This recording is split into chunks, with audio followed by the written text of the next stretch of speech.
Thank you for coming to my presentation called Exploring Paleoclimates via Bone Collagen Delta Deuterium, Insights from Isturitz Aurignacian.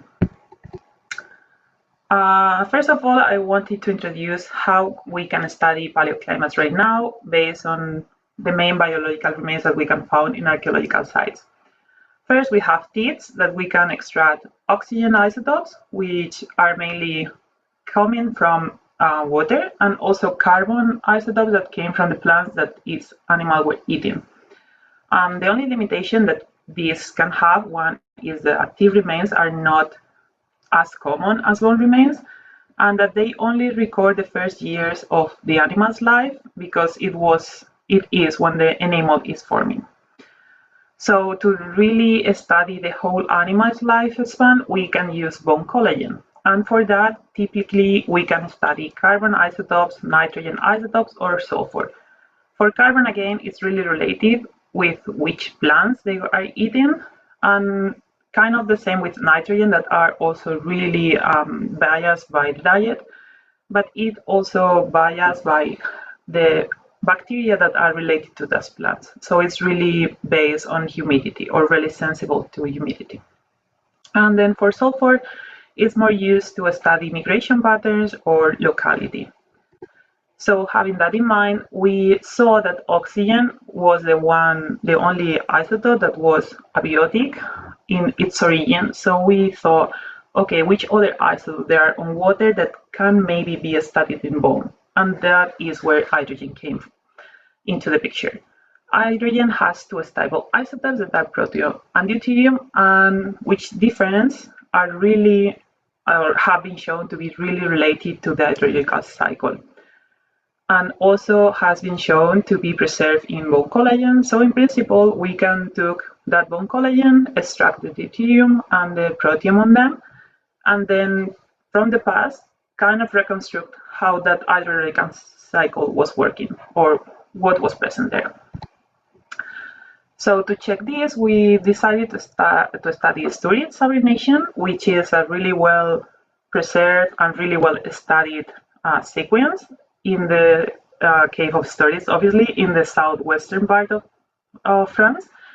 And actually, I'm also choose this cave because last year in this conference, Emily Berlioz presented this paper, which was studying the whole sequence from the proto-Aurignacian to the early Aurignacian based on three different methodologicals: the enamel carbonate sampling, the bone collagen sampling, and then the microwear textile analysis. So therefore, they study the whole animal life, kind of, to reconstruct how the climate was shifting.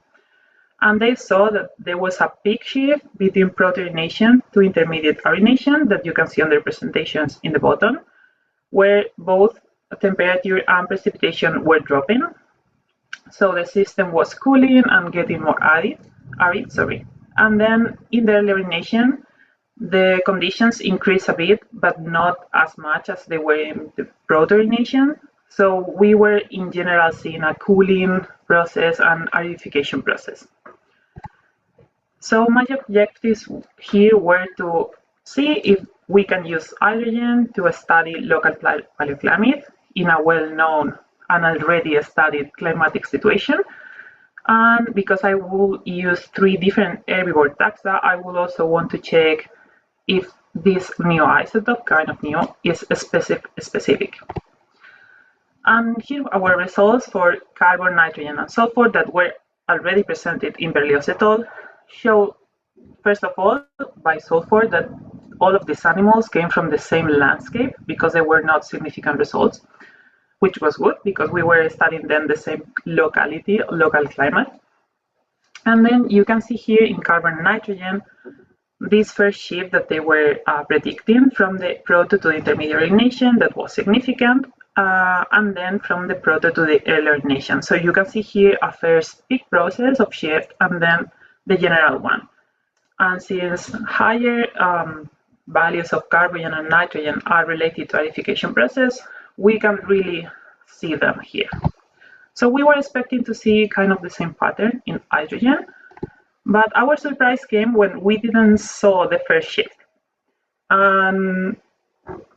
here is where the things came interesting,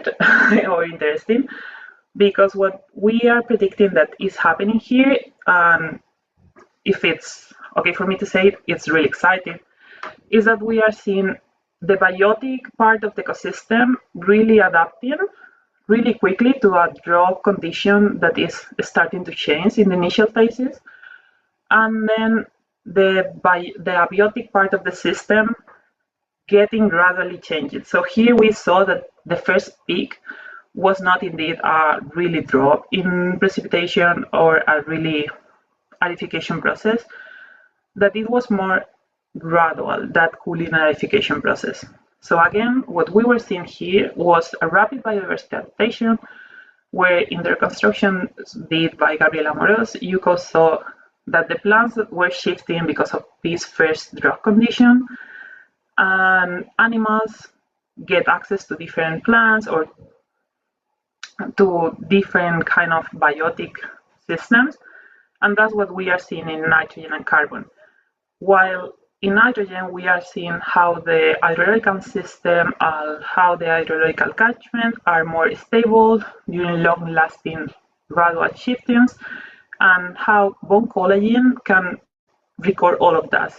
That we can access that information using different parameters or different methodologies.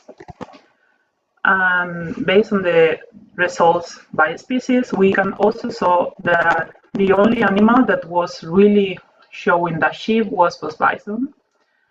And we then saw that this isotope was species specific, but we cannot say anything about, for example, the reindeer, because we didn't have enough data to test proto-urination. And since the only shift that we are looking at is from the first proto-urination phase to the last one, we cannot really confidently assess anything for that taxa.